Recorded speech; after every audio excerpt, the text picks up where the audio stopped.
Hey Sainers, welcome back to the Saints TV YouTube channel. I hope you're all having a fantastic week so far. We've got some big news that is circulating, and I'm very excited to this video because I know it's going to divide the audience. Obviously, this player, I've done a video on him in the last couple of weeks already. I talked about how maybe we can get the most out of him, how he can improve and be that player that we all believe he can be and take us to the promised land. That's Max King. And in the last probably 18 hours, 24 hours, there's been a lot of talk because of a monster contract extension that is imminent and in the process of being approved by the AFL. This was broken by Mitch Cleary last night. He says 8 more years of Max King at the Saints. King is set to sign a 6-year contract extension, taking him through to the end of 2032. Yeah, 2032. He will be, I think, 32 years old when their contract ends. That's astounding. There's even talk that maybe there's a little bit of a trigger and it could go to 2033. He's currently signed on until the end of 2026. That's massive. That's absolutely massive. And I'm going to come right out and say it. You can put in the comments if you disagree with me, but I think this is fantastic news. I love that we are investing, we are backing, we are trusting the future of him and other players. Now, we don't have to worry about it. He can get his body right. He can get his head right. He knows that he's got the full backing of the club.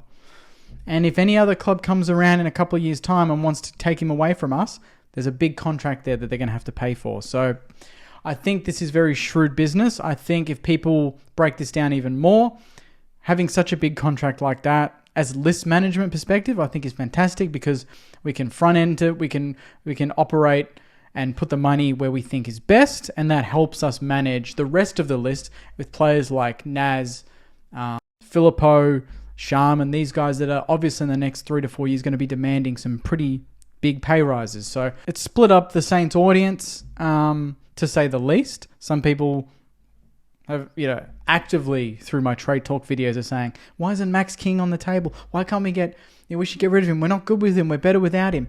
But he's worth 2 first-round picks. And he's not good, but he's worth this much. So kind of contradictory in my mind. I like that we're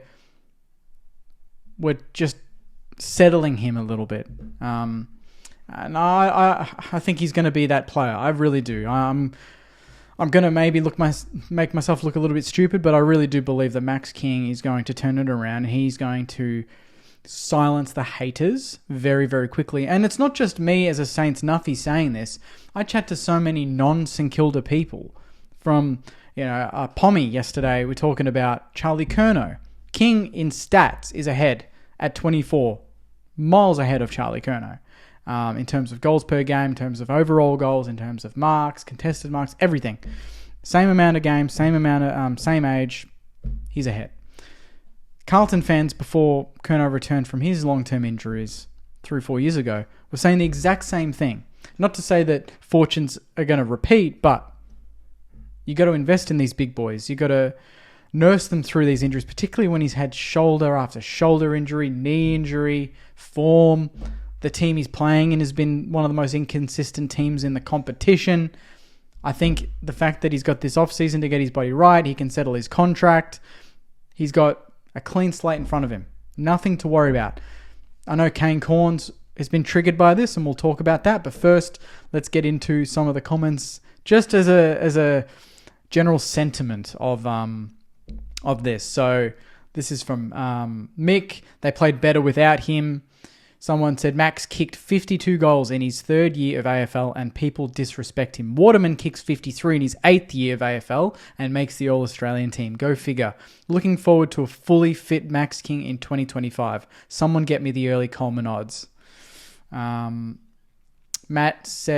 G says, when he plays injury-free, watch out, one of the best forwards in the game. Now that's exciting, says Arthur. Have a feeling Kane Cornes will be all over this one. Absolutely. Bad deal for Saints, great deal for Max. I mean, if he repays us, I think it's a good deal all around. Birdie says, when Max King plays, St Kilda is a bottom 5 side. When he isn't, they're a top 8 side. Look at the past 2 seasons when St Kilda is in good form. He's injured. I think it's more to do with the way we play when he's not there as opposed to him being the issue. Wow, that's a long deal, says the Essendon Zone. Spence says, this means absolutely nothing if he's unhappy in 2 years. Haha, why? Big mistake. 8 years laughing face. Poor bloke. Jesus Christ, they're never going to win a premiership again, are they? That's the general sort of vibe we're getting from this. That's a huge L for the Saints. Oh my. Don't sign him up until he proves himself. Wow, what shocking list management. What a waste of money. Insane. They play so much better without him. You're getting you get what I'm trying to say here. Kane Cornes has also chimed in. We'll quickly go over what he has to say. Why do they need to extend him by 6 years now when he's already got 2 years left? I think there's a lot of unanswered questions both on Max's side and on the Saints side before you are ready to commit for 8 years for a player like this who is already contracted for another 2 years. I mean, this bypasses free agency now pretty much. You can't do that, I believe. Why not address this halfway through 2026 and just see how things are going with his body, with his form, and with where the Saints are at? I don't understand. I'm not sure even though it gets him past free agency and all that.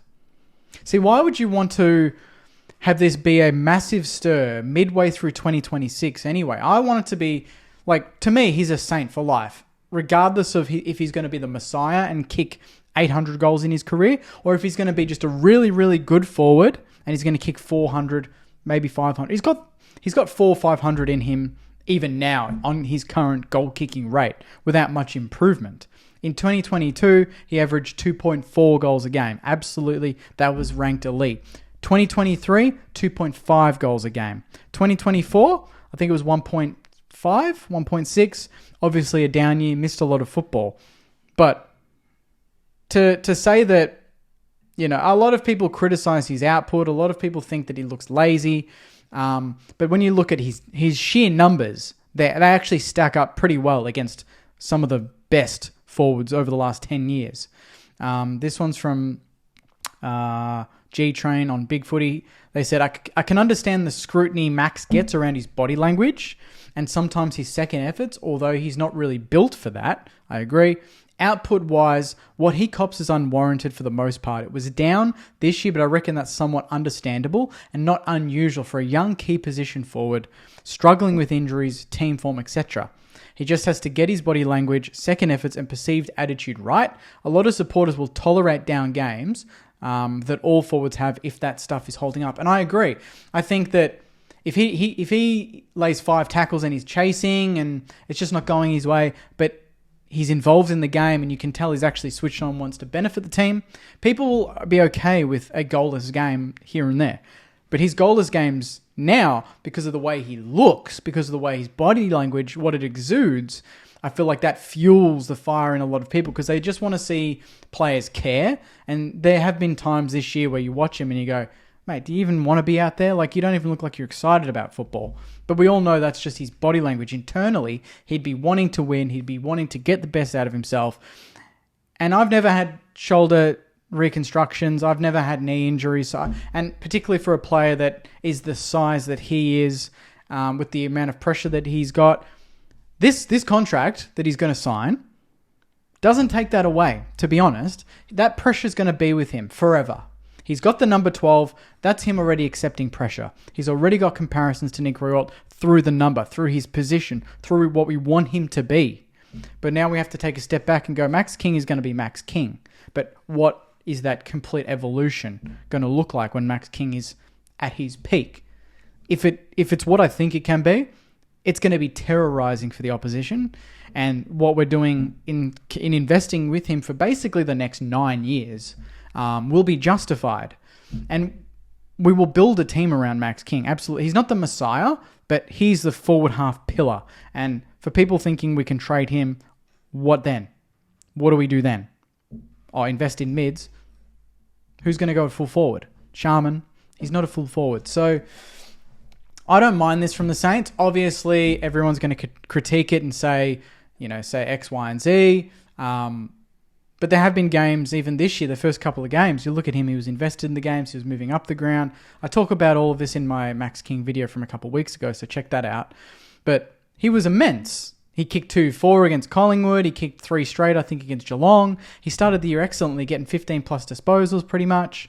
So he's got it in his locker. It's just trusting his body, trusting himself, being confident in himself. And obviously the delivery coming inside 50 when he was playing versus when he wasn't playing, completely different, night and day. So this isn't going to take that pressure away. It's going to amp it. Everyone's going to be looking at him. Look at Brad Hill when he first signed on. Look at that example. We knew that he was on big money.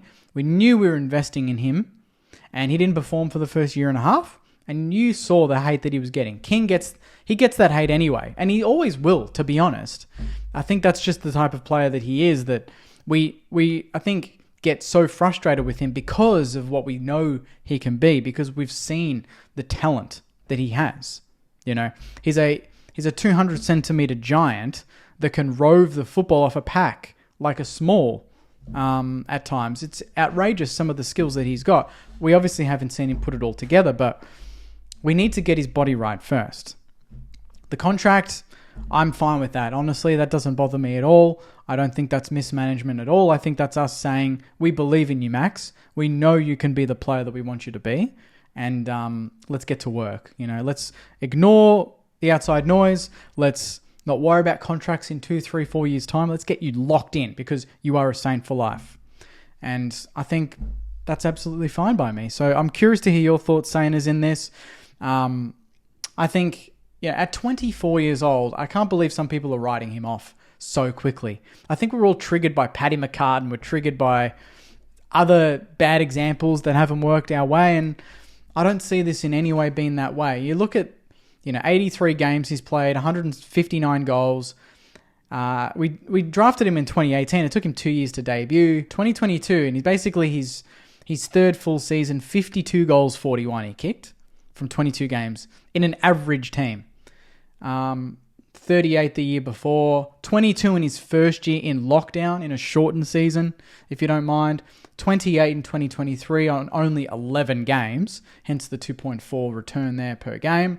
And then 12 games this season, 19 goals, 12, well down, as we all know, but really interrupted 24 and 23 seasons, 12 games and 11 games respectively. So if we can get 18 plus games out of him next year, 20 plus games out of him next year, and he's fully fit, that's 50 plus goals for me. Easy. 50 plus goals. I'll put that down now.